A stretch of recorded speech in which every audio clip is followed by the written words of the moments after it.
Hello and welcome to the Brighteye Edtech Startup Festival. Thanks all for joining. We've reached the 5th and final day of our festival, a day that's turned out to become a very significant day here in the UK. We have decided to move ahead with our planned activities for today, the funding and governance day of our festival. In our first session, right now, we'll dive into fundraising and board management before discussing market data and on valuations and exits this afternoon at 2 p.m. UK time. And finishing off in style at 4 UK time, we have Ask the Investors Anything as our 12th and final session of the festival. My name is Hege, and I am Head of Community at Brighteye Ventures, the most active EdTech-focused VC fund in Europe, with interests spanning the sector from early years to lifelong learning and everything in between. We partner with companies across Europe in your early stages, supporting you in pre-seed, seed, and Series A with both investment and thematic support, where we think we can be more helpful. So the inspiration for this festival has come from that work. We're very proud to present some of the best experts in the industry contributing this week with knowledge and experience from a number of topics relevant to building and growing in startups. We hope there will also be some helpful conversations and connections made by all of you.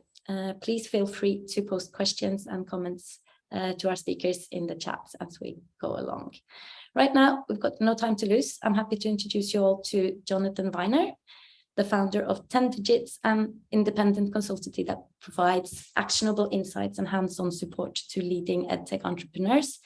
He also publishes a fortnightly Nordic EdTech newsletter and is a regular commentator, speaker, and writer on global EdTech trends.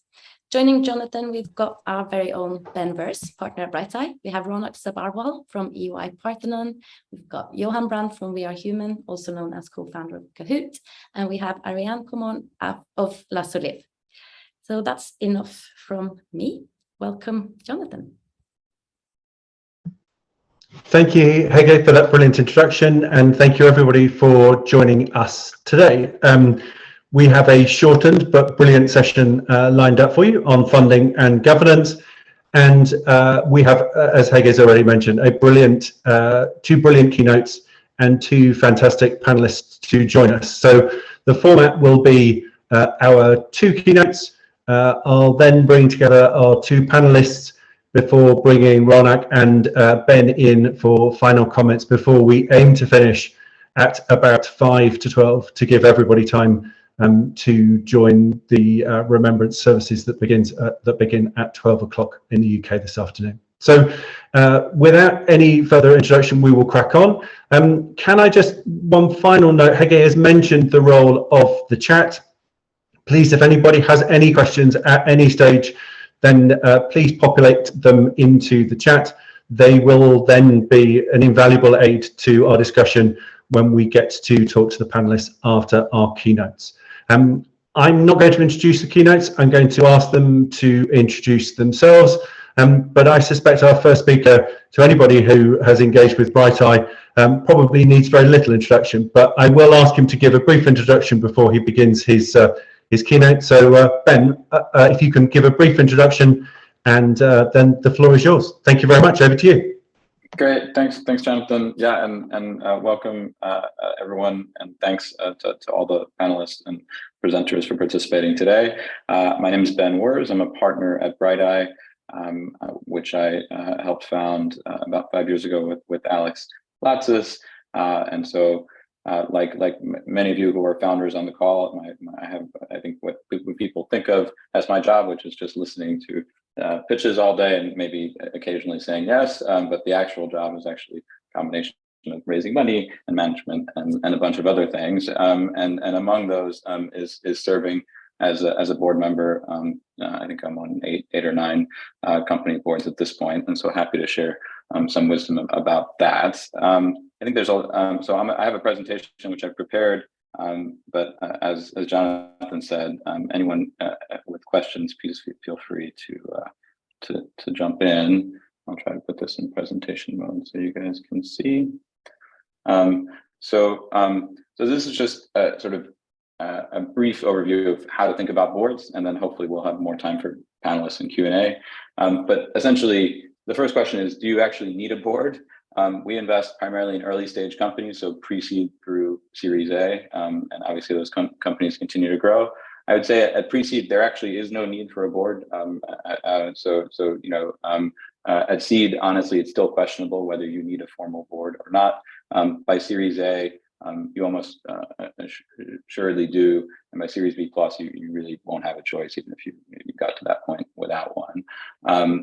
That being said, for all stages of companies, it is helpful to have advice from investors / operators, and so structuring something that feels like a board, even if it isn't a formal board, I think can be helpful for pretty much any stage of companies from the get-go. There's a lot of sort of just common practice around how this happens, but essentially you meet on a regular basis, and during that meeting you go through some materials. Ideally, as a board member, you want those materials in advance. It's super important, I think, to get that. I think that's a mistake that a lot of early entrepreneurs make, is they kind of, it takes a lot of time to prepare these materials. You're always very busy.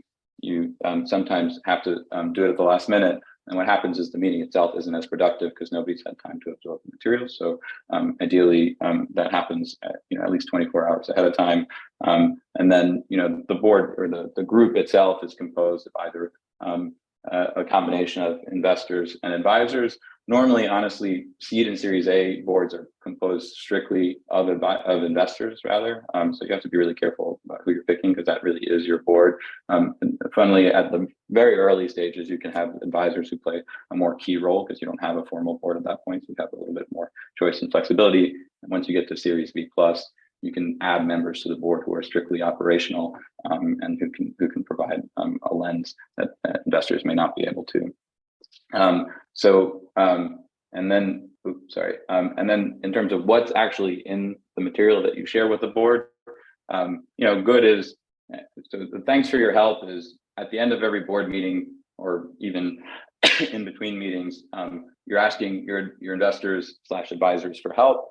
Most people in this business are fairly type A, so they're very competitive. And so if you start off your board by thanking all the people who helped you since the last time you had a meeting, then everybody who didn't help you will feel like, oh man, I really got to do something. It sort of incentivizes them to pitch in. And you just describe, at a minimum, you describe what's working, what's not working, what you're going to do next, and how you can help, meaning how the board or advisory group can help. That's sort of the bare minimum of what you want to get done. Ideally, one level deeper is a little bit about why what didn't work, or why what really worked, right? So just a little bit more about what we learned, and why we're what we're proposing to do as a result, and what we expect to happen next. And the reason you want a little bit more sort of insight, or you want to provide a little bit more insight to your board, is honestly they can help you more. So if you just tell them what happened and what didn't happen, it's a little bit hard for them to know why that happened. If you have a good sense of why that happened, then they'll be able to lean in. And even if you don't formally request something, they'll be able to think more creatively around that. And that's essentially it in terms of the information that you're providing. It's a lot of work, and founders can often ask themselves, why do we do this work? I mean, it seems like putting all this stuff together. And so the first reason is, at a bare minimum, if you do the work, you will get a lot out of that sort of forcing function of having to report, right? If you're the founder, CEO / COO, or whatever your founding role is, you don't actually have a boss, right? Like, there's nobody you need to report to on a daily basis to provide accountability. And so acting as if the board / advisory group is your boss, even if they're not formally board members, provides you with some clarity in three different ways, right? So one is, the material that you're preparing essentially acts as a free advertisement directly to your existing investors, but also to prospective investors, right? Like, all that material is essentially can be easily collated into the pitch that you're going to make to future investors, of which there will constantly be a stream reaching out. And certainly your existing investors, who most of whom can reinvest, will be incentivized by the information that you're sharing. The second thing is, I've worked in startups for about 10 years. It is very easy to get stuck in the day-to-day of here's what I need to do this week or today. You often don't necessarily give yourself the chance to look up and say, hey, strategically, big picture, are we headed in the right direction? Are we doing the things we need to do? This is sort of a forcing function to get yourself to do that. And then it's often helpful also to have a reality check on the things that may not be going right. Honestly, it's easy for some people, for myself, to sort of minimize problems, and this is a forcing function to sort of stare problems directly in the face and make sure that you're addressing the things that you need to address. And I think having a third party that you provide a clear picture to makes you do that. And then this is just in terms of the pieces that you would pull out. So if you look at this, you can just pull out what's working, what we're going to do next, how you can help, and essentially collate that into a regular outreach to prospective investors as a way to just keep them warm. And I would suggest that anybody who's sort of in a fundraising or in between fundraisings does this every 3 to 6 months for prospective investors that they want in the next round. So that's it. So the good news here is this will definitely happen. As long as you do the work, this will definitely happen. And it doesn't really matter who's on your board, right? Ideally, and probably what will happen is you'll also get feedback around, are you on track to being fundable? What are the common KPIs that businesses in your sector are judged by, and how do you compare to them? Relevant peer and mentor connections.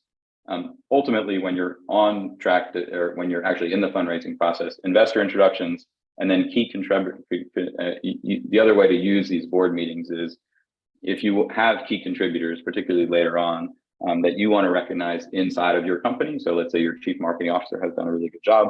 You can bring your chief marketing officer to the board, and she can explain, why it was that you had a great quarter and what she's doing. So that's also a sort of good function of the board itself. And then bonus, if you have a really balanced board, and we can talk about that in a second, you also get, sort of things that you wouldn't have gotten otherwise outside of the fundraising benchmarking process. So things like introductions to customers, market intelligence around new markets or competitors in the current market, help with PR, and talent, operational advice, strategy, and potentially interim funding from your existing investors, right? So I think this list is what everybody expects from their board, but honestly, this is a bonus, right? And this is the stuff that you have the least control over. I think that the other two slides are meant to give you a better sense of what you're going to get on a regular basis.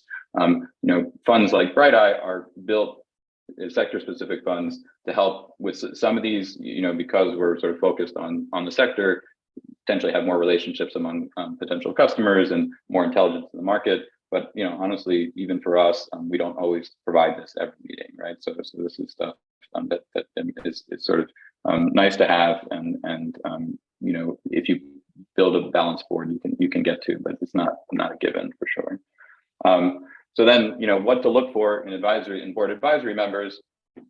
The short answer, the sort of bare minimum is the first 2 bullet points, right? So do you want to be accountable to this person long term, right? If the single most reliable value of the board is to provide this forcing function around accountability, you have to be an advisory group who you actually want to be accountable to, and will engender that behavior in you. So if it's a bunch of people you don't respect, you won't actually do anything about it.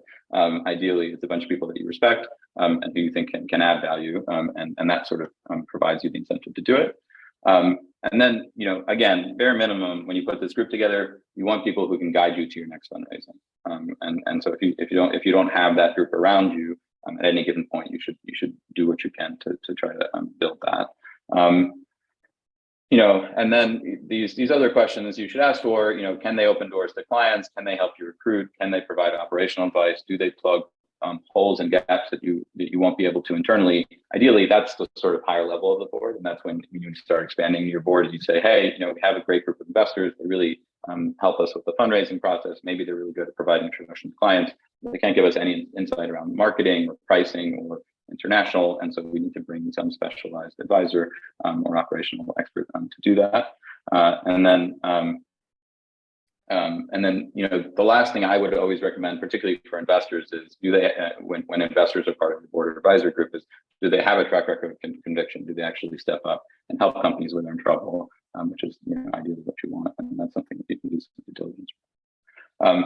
So I think that's because just the shortened nature of this. I'm going to stop there. I had some thoughts around fundraising. I think that the primary point of this is just to really talk about boards and advisors. So I'll stop there. Thank you, Ben. That's great. Just before we move on to Rana, just one quick question for you. I mean, you talked about asking boards for help, but presumably you've seen instances where that helpfulness has tripped over into kind of, I don't know, control or dominance, and the board tries to take over. What advice would you give to founders on this call to kind of keep those lines clear and to keep to ensure that it remains helpful rather than domineering, I guess? Yeah, I mean, I think that the important thing is whatever, to keep in mind for founders is whatever decision you make, you will be held accountable, even if the decision didn't come from you and your board forced you to make it, or you feel like the board forced you to make it. You will be held accountable for that decision, right? And they will blame you if it goes wrong, and they will celebrate you if it goes right. And so I think so if you want to avoid your board members making decisions for you, the best thing to do is avoid open questions during board meetings, in the sense that it is fine, and actually it is desirable to have discussions about key strategic decisions, but you should have a recommendation in mind. And before you ask a question, it should not be an open question. And then if you get pushback and somebody actually convinces you to go a different way, great. But the default for all boards is if you're making a recommendation, that recommendation will actually be at least given highest priority. So that's how I think about it. Great, thank you, and thank you also for your Russian proverb, which I think is a lesson for life rather than necessarily raising money or managing a board. I will be using that moving forward. Thank you to those people who are contributing questions. That's brilliant. We will come back to those in due course.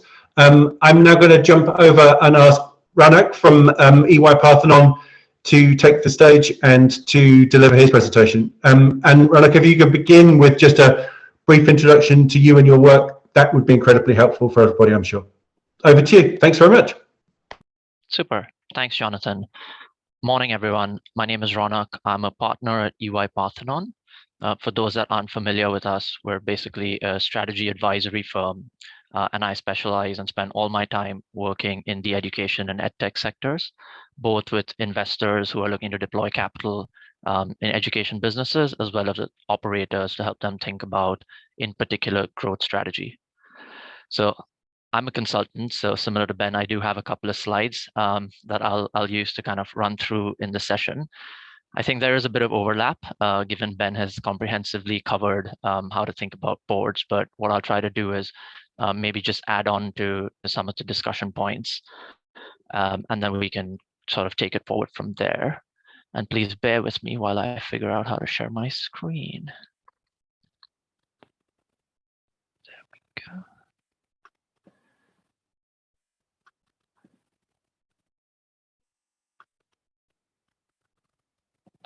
Is that up and yeah, perfect.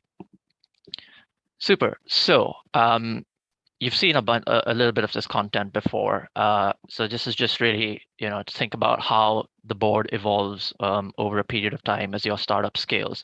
I think maybe a couple of things to call out in order to sort of not repeat. Not repeat stuff that Ben's been through. I think. So going back to the point around pre-seed and seed, you don't tend to or necessarily need to set up a board at that time. But what is quite helpful is actually to still engage with your investors on a regular basis. And so the way in which, typically that would happen is through monthly catch-ups. These are more informal, so you don't always have to prepare formal presentations and decks, given you have a lot of other stuff going on and you want to spend your time appropriately. But equally, you should have an agenda in mind for any discussion that you have as you think about updating your investors at the very early stage, as well as thinking about where you may need some support from them, thinking about growth more broadly. I think the other bit to maybe add on is as you scale, as you do have a board that starts to grow, one of the key questions becomes, what is the right type of person that you want to bring onto your board, but also what is the best experience to bring onto your board? And I get this question a lot, and we talk about it quite a bit in terms of to what extent do you want to balance domain expertise versus industry expertise. I think the idea being that if you think about the fundamental purpose for the majority of businesses that get set up, you're basically looking to disrupt an industry, right? You're looking to break into an industry. And in some instances, you're creating an industry. But for the majority of businesses, I think it's worth thinking about really bringing on board, particularly as you're sort of, Series B, Series C and beyond, somebody that has been there and done that. So bringing in industry expertise, in my experience, is one of the hardest things to find. Somebody who's got 10, 20 years worth of experience that they can help you navigate the current ecosystem. And then as you think about where your business and startup will plug into that ecosystem and how you can think about shaping it. I find that a lot of the other roles that people think about when they think about their specifically using their board to plug gaps in certain domains, a lot of those, whether that's on the tech side or whether that's on sort of the broader things like marketing, how do you manage teams better, et cetera, you can hire for those roles and you can hire well. So that's probably just the other point maybe worth calling out. And so as you think about the evolution of starting off with an advisory board and then moving into a sort of more formal board, understanding where you'll get some of that industry experience to basically bounce ideas off of and learn from becomes quite useful. If we then think about the role of the board, again, Ben's touched on a bunch of these. I do want to highlight the strategic direction bit because, typically, especially when you're very early stage, and even as you think about sort of Series A going towards Series B, as founders, you are basically in the day-to-day, and you don't always get the time to zoom out and really think about the broader strategic direction of the business. The second bit, and this is quite common, is that you actually end up with a lot of different opportunities that come across your desk, right? And I remember this from back when I was helping to set up a business in the education space, and this was back when I was still based in India. And really, every few weeks we got an idea from somebody else and who said, oh, okay, this might be a good idea. Think about these partnerships. Actually, you could tweak the business and you can move down a different direction. And so there's lots of opportunities that really look quite interesting and exciting. And when you are a founder, there is a temptation to try to explore multiple opportunities. I think that's where the board comes in. And one of the key roles of the board, and you should be able to use your board well in this regard, is helping you keep on track. Ideally, as a founder, you really want to focus on the 1, 2, or 3 most important elements of the business and make sure that you are laser sharp focused on that going forward.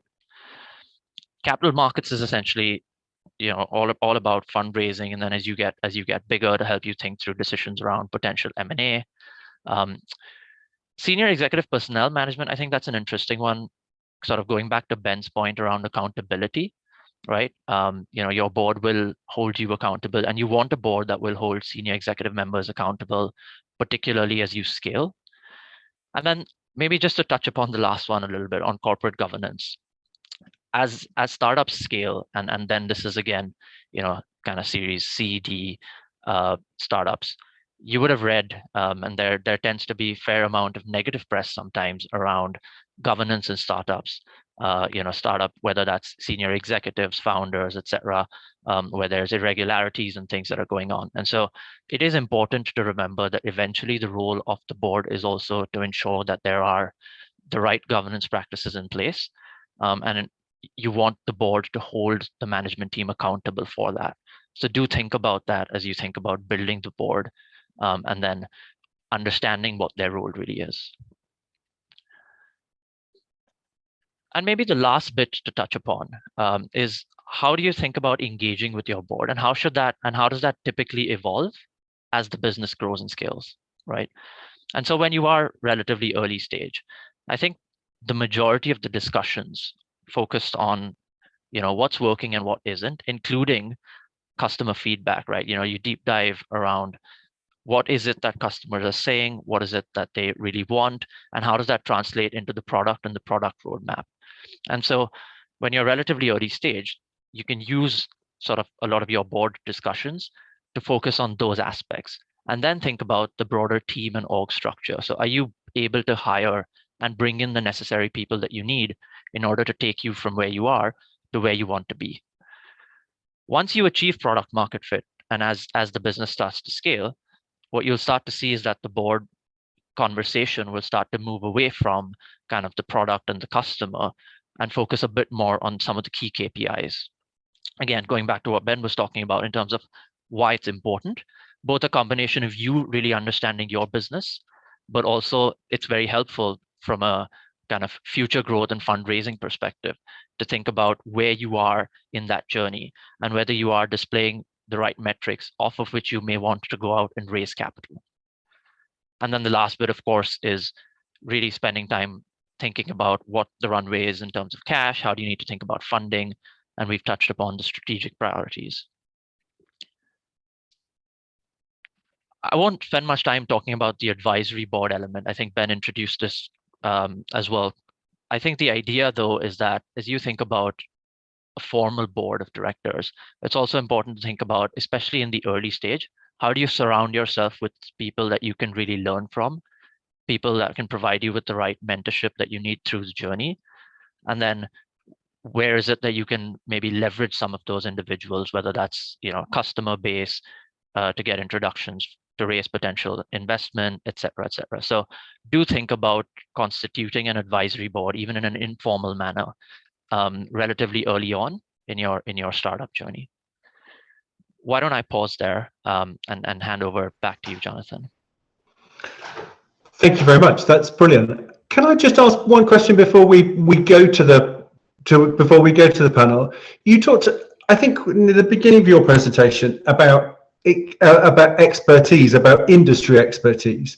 Where in your experience do people get that right and get that wrong? And I guess I'm interested specifically in, should people in the edtech space be looking for people with edtech industry experience in whichever market is appropriate, or is experience that board members or advisors have gained in health tech or fintech? How appropriate is that? What questions do you get around that, and what advice do you give to your customers and clients in that regard, Rana? Sure. I think that's an interesting question. So I wouldn't say industry expertise is necessarily limited to, for example, edtech. It's Sure. really more thinking about the business that you've set up. For example, if you are a B2C edtech business, you're going direct to consumer, there is a lot that you can learn from other B2C businesses. It doesn't matter the sector that they're in, right? And so, for example, whether that's B2C kind of on the retail and consumer side, or other bits. I think what's important is bringing somebody on board who can help you navigate some of the challenges and the issues that would basically be common to, for example, a B2C business across the board. And it's the same if, let's say, you're a B2B kind of SaaS business looking to sell either to large corporates, for example. You can gain a lot of experience from other businesses, even in other sectors that do sell, for example, to large corporate SaaS products. Sure. Excellent. Thank you. And I'm sure your point around how boards grow and evaluate as the business grows and scales will be a topic that we can return back to. But in the meantime, we look forward to your contributions later. Thanks to you and Ben. And now let's move on to the panel. Again, great to see questions coming in. Thank you, Ben, for answering those. But if anybody has any other questions to ask the panel, either now or as we progress, please don't hesitate to drop them into the chat. But I'm delighted now to move on to introduce our two panelists. So I will ask Ariane and Johan to take the stage.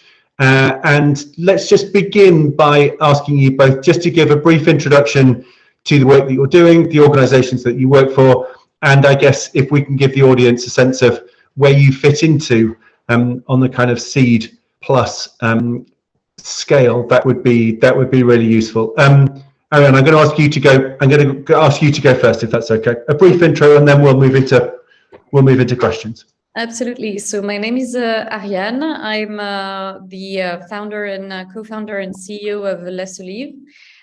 We train people in the field of the energy renovation of buildings.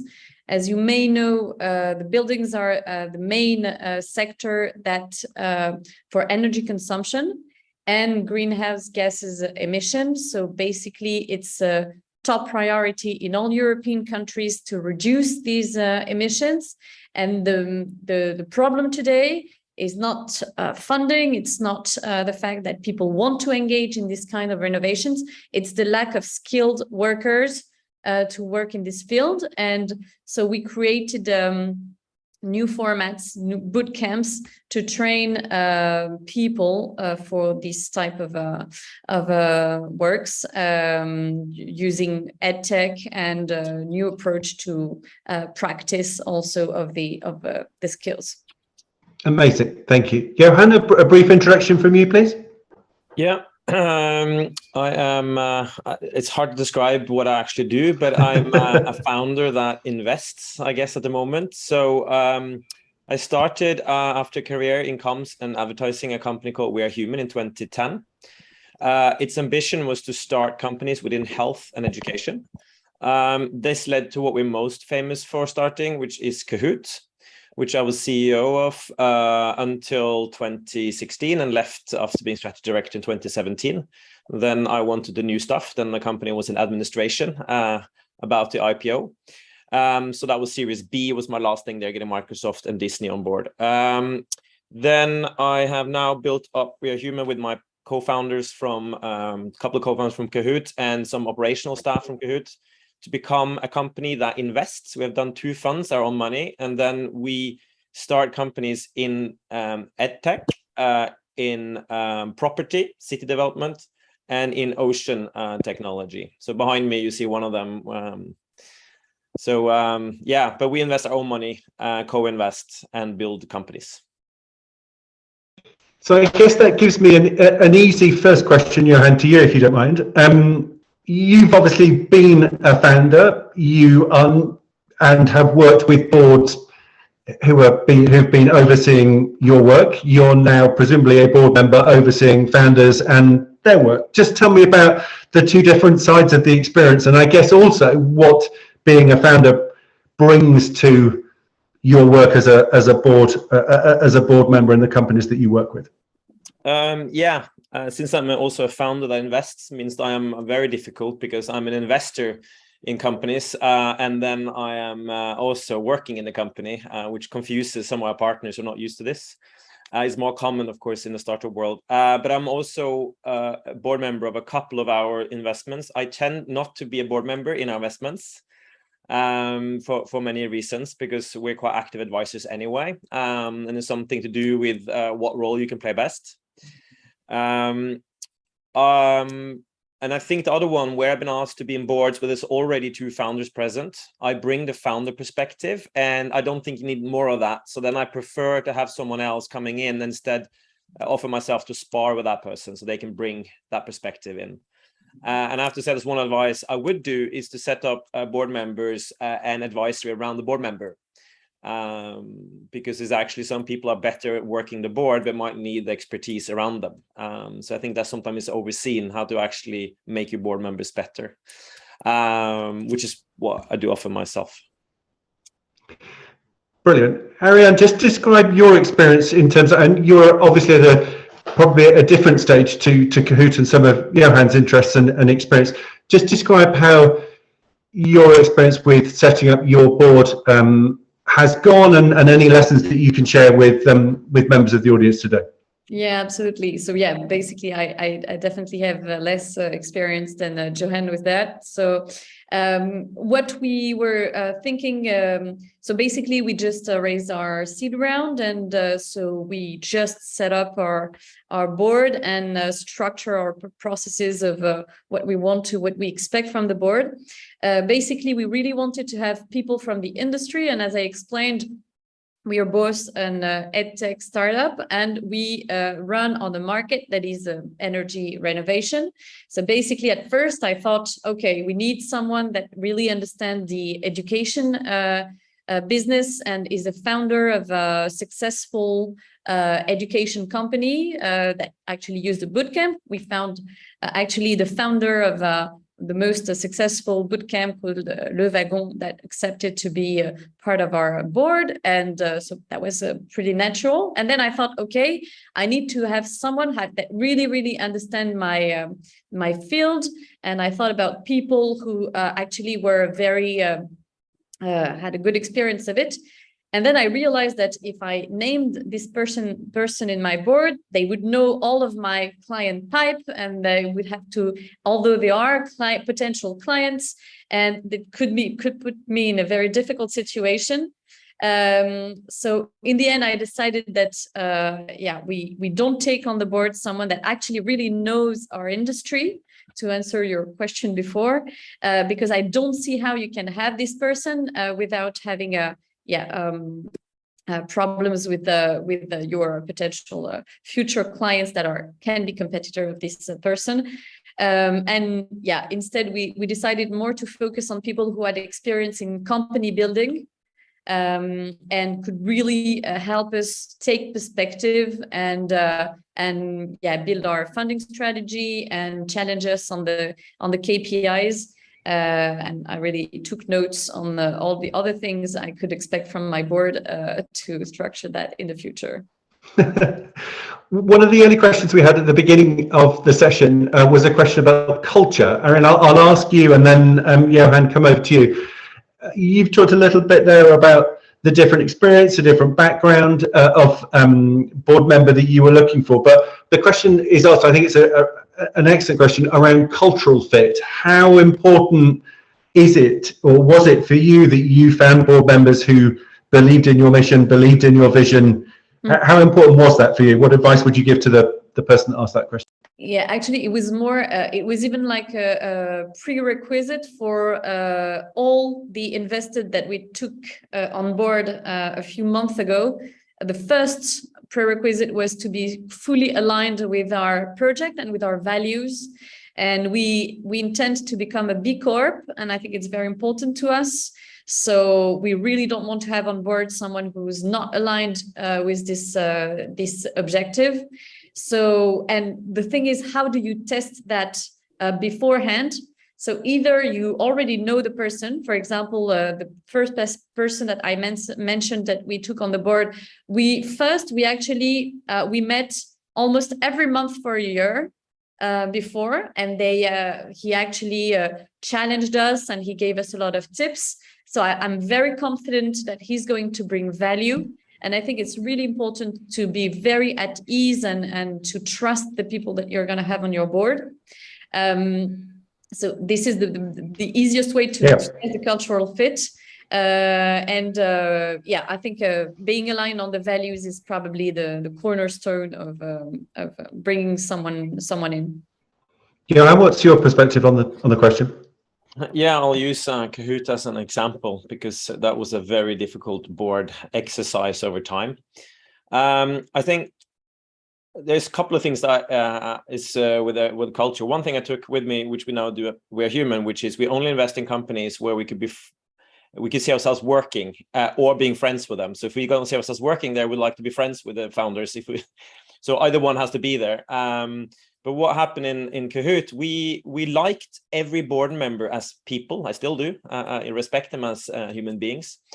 However, the size of their ownership affects the culture and how they behave. Back to you about the also with someone who could compete. So Microsoft came on board. We had to keep them under 10%.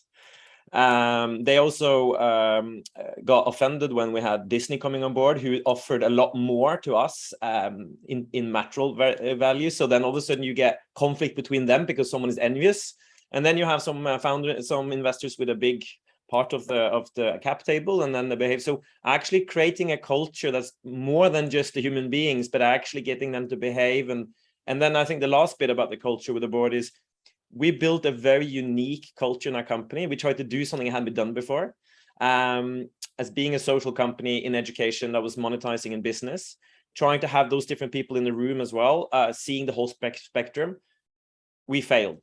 actually. And so having someone in our room who understood all of the business, we didn't manage to have one board member who actually understood the whole business. So relied on us. So we actually, a lot of our kind of culture building wasn't about friends or respect and so on. It was actually understanding the underpinning culture of our business. And I would say the employees did, but we kind of failed with the board, and that was a big friction point. Just what? Oh, Ariane, go on.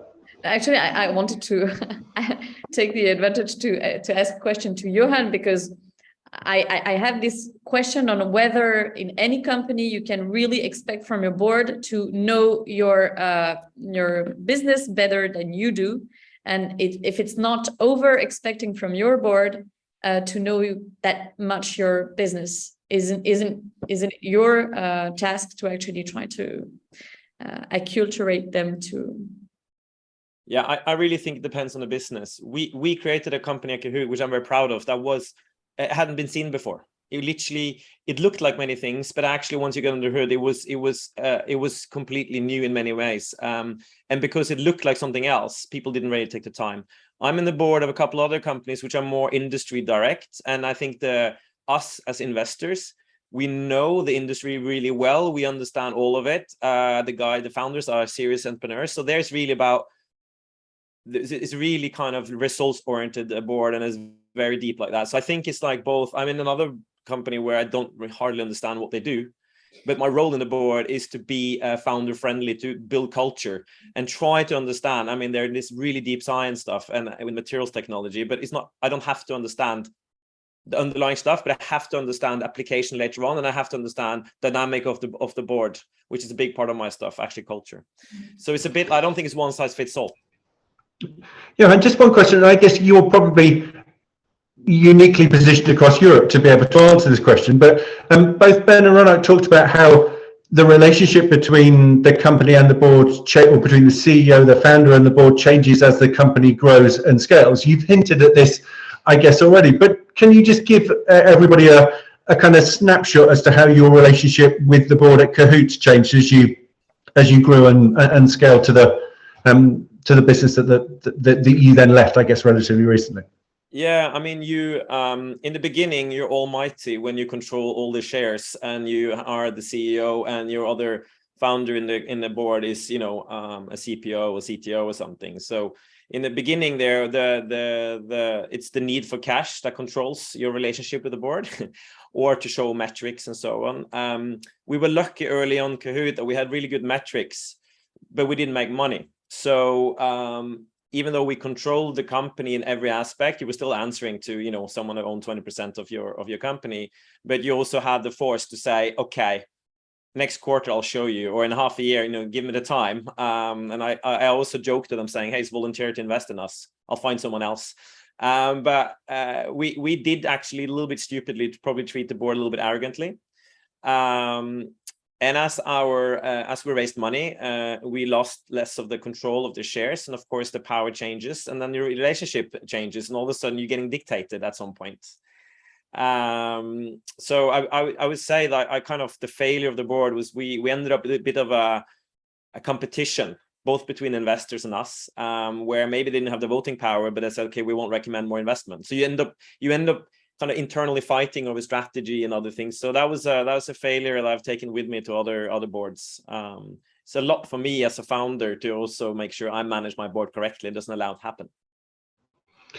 And thanks, yeah, and that's an amazing insight. Thank you. And Ariane, just from your perspective, how did you go about finding your board? I mean, obviously you have investors who expect seats, as the keynotes have demonstrated and as Johan has just reiterated, but how did you go and find your board, and what kind of, I'm fascinated about the kind of characteristics that you look for, and I guess also, and Johan, I'll be interested to get your perspective on this, whether you gave them specific roles. Are you looking for people to fill specific jobs, or are you just looking for other kind of skills and expertise? What was most important for you? Yeah. Well, if I just go back a little bit, I think what's kind of specific with us is that we decided in the end to raise our seed round with business angels for multiple reasons. And the first requirements that we had, we really built the first criterion I mentioned is the people aligned with our values and people you can trust. The second is actually questioning what they can bring us. And we had it identified 3 things, either sector knowledge or visibility. So basically it can enhance your company in PR. So we have, for example, founders of unicorns that have a big followership and that can share our content and talk about us. And it's going to bring us visibility. And the third thing that they can bring us is, as I said, experience in company building. So people who have actually started companies from scratch and knows what it is to actually recruit people, build a company culture, raise money, etc., and have also empathy. It was important for me that it was not professional investors, but people who've been in my shoes and know what I'm going through.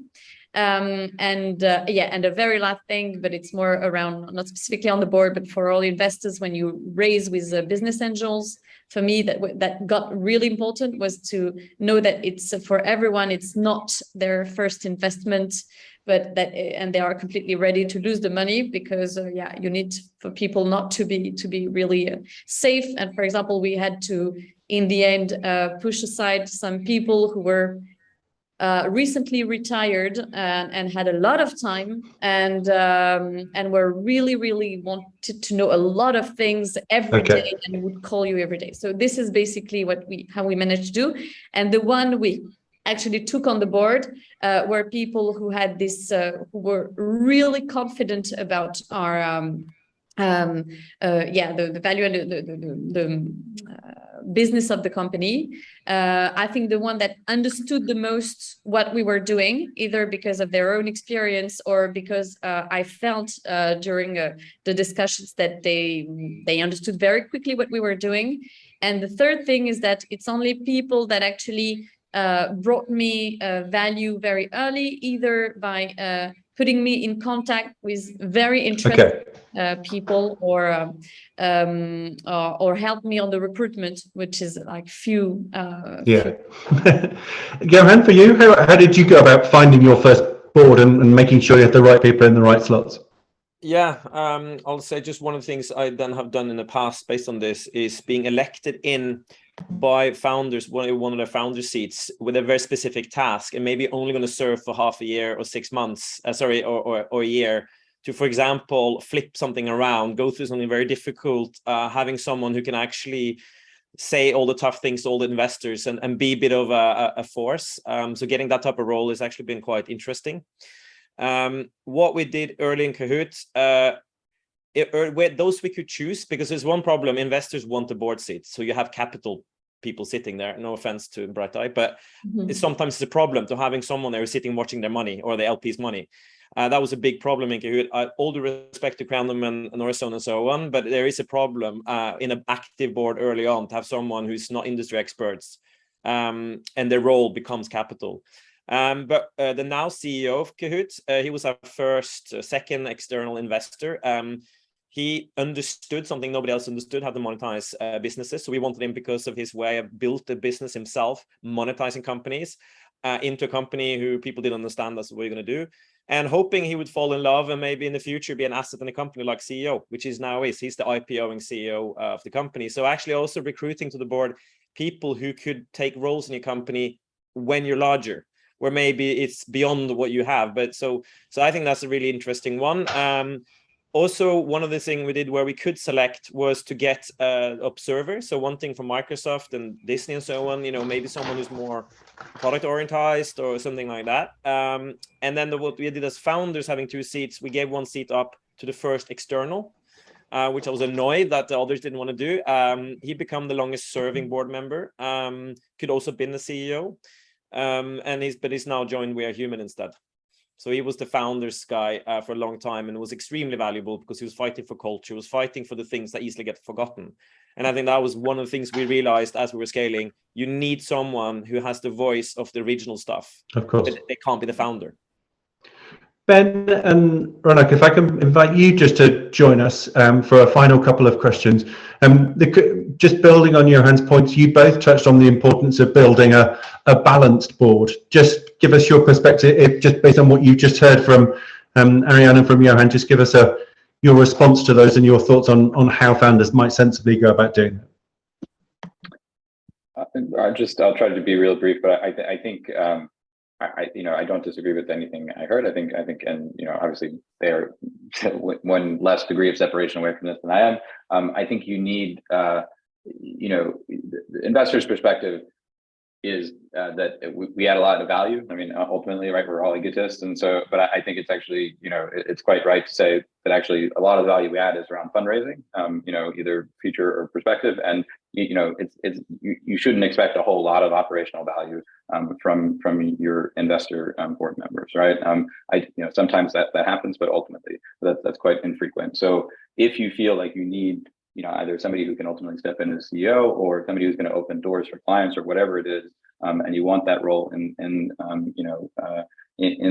part of the company, either as an advisor who isn't formally on the board but shows up to board meetings, or as a formal board, I think that's it's quite valid to bring that in as soon as you feel like you need it. Ronak, any comments on a balanced board from you? I guess maybe just the final thing to add from me is, as you think about culture, it's important to also think about the personality types on the board, because you do have, of course, the investors. You've got yourself, potentially a co-founder as well on the board.